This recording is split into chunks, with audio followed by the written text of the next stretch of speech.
ICU থেকে আমাকে চিকিৎসা করতে দেয় না জালেমরা। এই জালিমের যাত্রাকাল থেকে 12 বছর পর আবার এই ময়দানে আসতে পারবো আমি কল্পনাও করিনি। যে মওলা আমাদেরকে রহম করে দয়া করে এই মাদ্রাসায় খেদমতের জন্য কবুল করেছেন, আমি মনে করি যে আমি মকবুল নইলেও কাঞ্চনা মাদ্রাসা মকবুল। নিঃসন্দেহে সচক্ষে আল্লাহকে এখানে দেখেছি। এই ময়দান আমার বাড়িতে আমার আক্রমণ হয়েছিল ঈদের দিন, ওই সময়েও ওয়াদাহরা থেকে আমাকে রক্ষার জন্য মাত্র 5 জন কি 7 জন ছেলে আসছিল। শতাধিকের উপরে অস্ত্রধারী আমার বাড়ি ঘেরাও করে আমি বাড়িতে আছি। এমত অবস্থায় শুধু 5 জন শুধু নারাই তকবীর স্লোগান দিয়েছিল। এই শতাধিক অস্ত্রধারী লোক পালিয়ে গেছে। আল্লাহ পর্যন্ত তোমার রহমত দিয়ে চালাই আল্লাহ, ভবিষ্যতে তোমার রহমত দিয়ে যারা দায়িত্ব দিয়ে যারা দায়িত্ব লইয়ে প্রিন্সিপাল, ভাইস প্রিন্সিপাল, সভাপতি, সদস্য যারা দায়িত্ব নিয়ে ব্যাপগুণের তুমি তোমার গায়েবী মদত দিয়ে আল্লাহ এই মাদ্রাসার সহযোগিতা গরিব আল্লাহ তৌফিক দান করো আল্লাহ। صراط الله الذي له ما في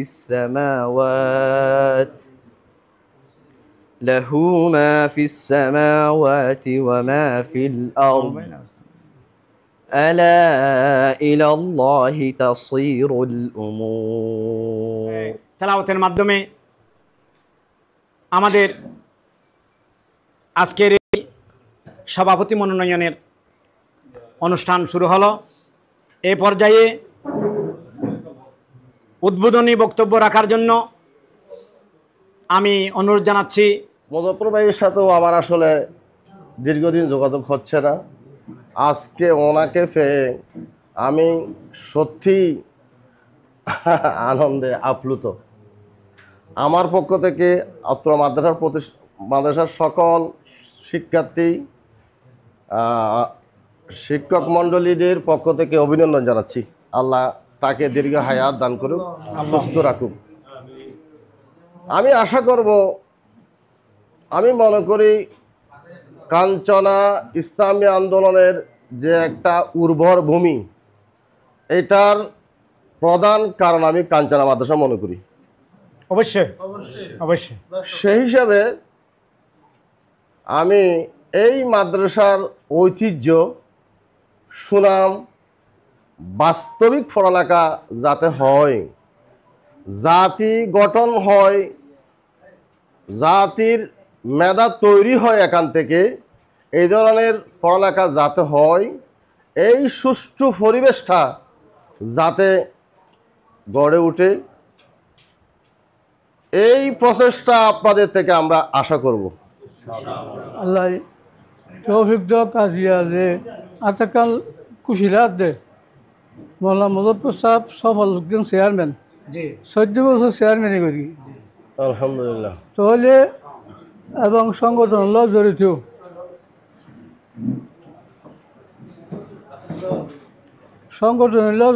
লোক ব্যক্তিরে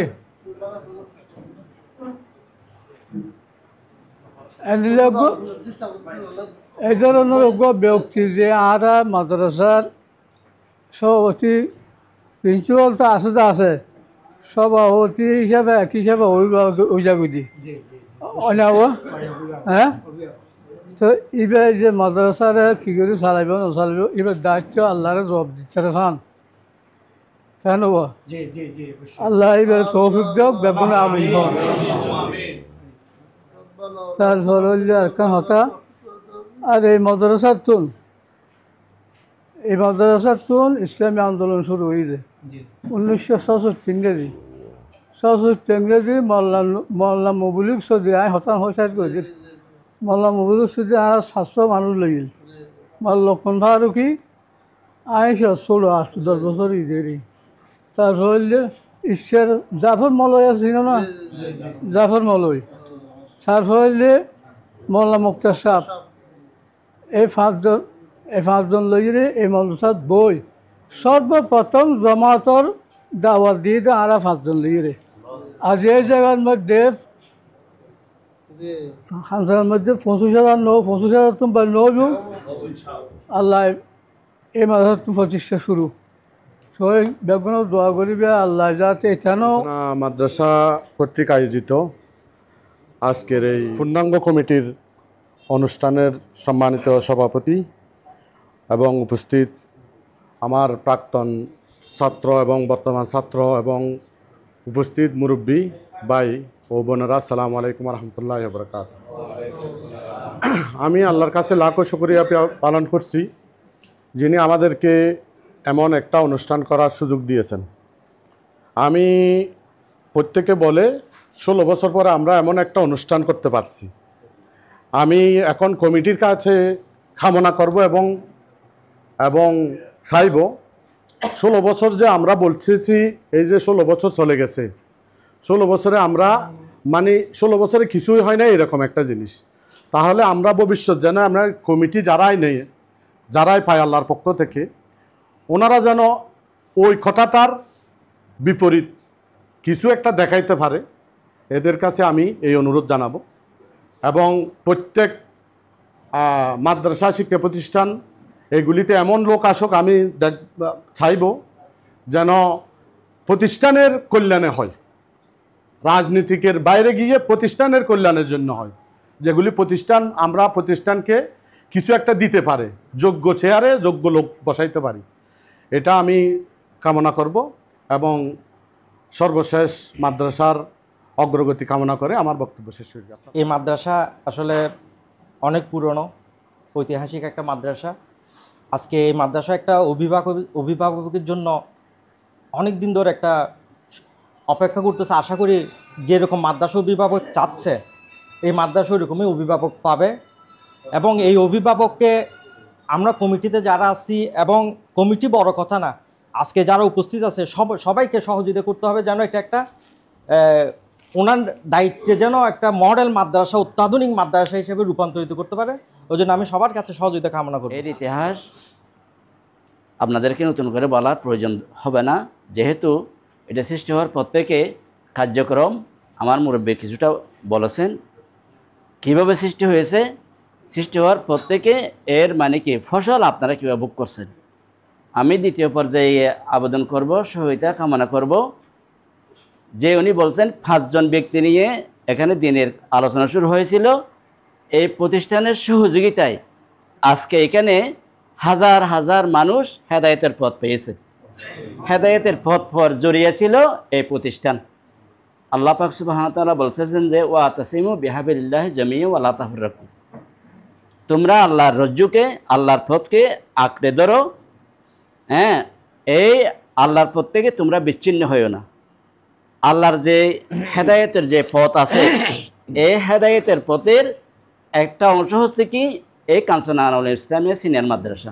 শিক্ষার মানকে দক্ষিণ চট্টগ্রামের জন্য উজ্জ্বল নক্ষত্র হিসাবে প্রতিষ্ঠা করা।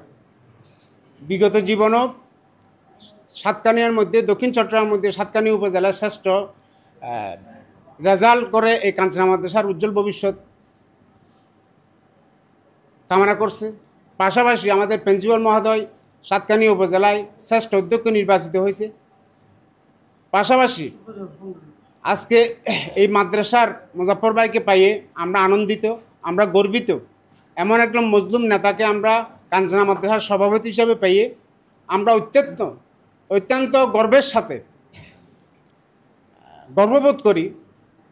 যার দীর্ঘদিনের প্রচেষ্টা এই মাদ্রাসার কাঞ্চনায়, উনি দীর্ঘদিন অসুস্থ থাকার কারণে কাঞ্চনার যত মজলুম ব্যক্তিত্ব আছে তার মধ্যে সর্বপ্রথম মুজাফফর ভাইকে নামে উল্লেখ করতে হয়। আজকের এই অনুষ্ঠানটি লম্বা কোনো বক্তব্যের অনুষ্ঠান নয়। আমাদের সম্মানিত প্রিন্সিপাল সাহেব বিধি মোতাবেক কমিটি গঠনের যে প্রক্রিয়া কার্যক্রম, সেটি ইতিমধ্যেই আংশিক সম্পন্ন হয়েছে। বাকি কার্যক্রম উনি সম্পন্ন করার মধ্য দিয়ে আমরা প্রত্যাশা করব এবং আশা করব এই প্রতিষ্ঠানটি সগৌরবে স্বকীয়তা নিয়ে পশ্চিম সাতকানিয়াতে একটি অন্যতম দিনী প্রতিষ্ঠান হিসেবে আগামী দিনে উজ্জ্বল ভূমিকা পালন করবে ইনশাআল্লাহ।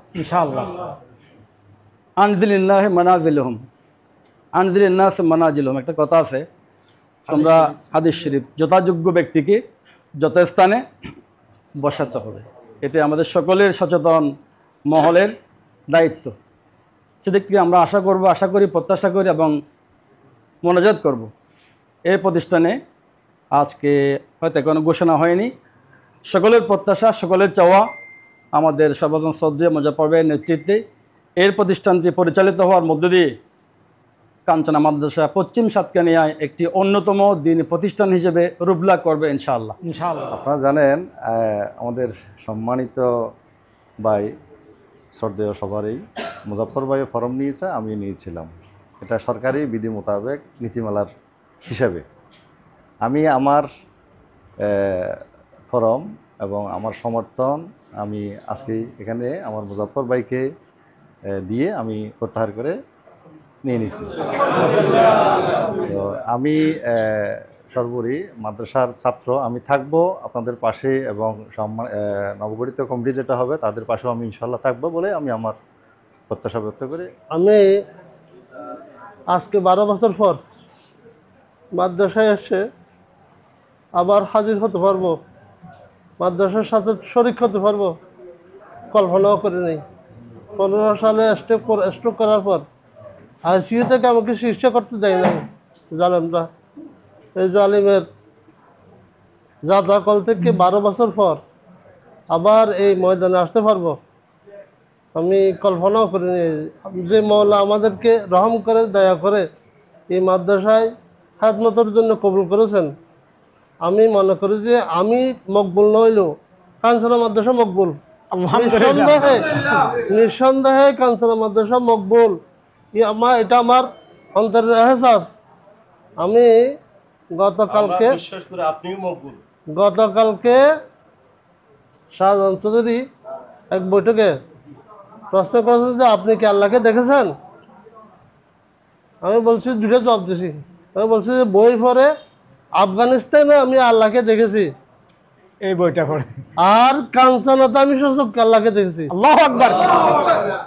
আমি দুটো জবাব দিয়েছি।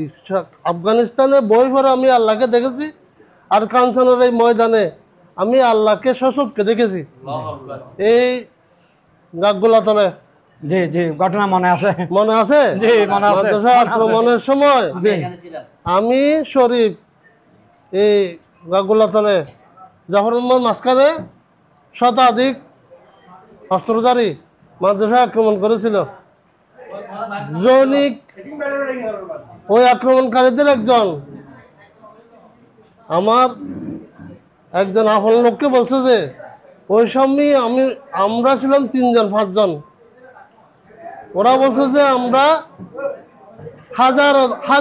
হাজারের অধিক আমাদের প্রতিরোধ করার জন্য জনশক্তি আসতেছে, এটা আমরা দেখে ভয়ে দক্ষিণ দিকে বিলের দিকে ছুটে তারা ফালফাড়ার দিকে ছুটে গেছে। আমি সচক্ষে আল্লাহকে এখানে দেখেছি। এই ময়দান আমার বাড়িতে আমার আক্রমণ হয়েছিল ঈদের দিন, ওই সময়েও ওয়াদাহরা থেকে আমাকে রক্ষার জন্য মাত্র 5 জন কি 7 জন ছেলে আসছিল।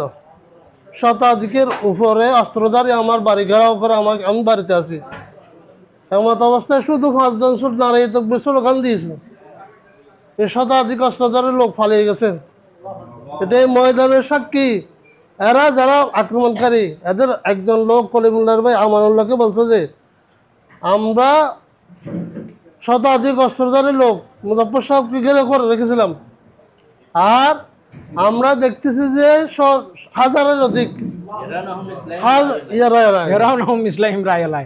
অধিক লোক আমাদেরকে দাওয়া করতেছে। এরা কাপড় চোপড়ে পায়খানা করে তারা উত্তর দিকে দারুল হাসানের দিকে পালিয়ে গেছে।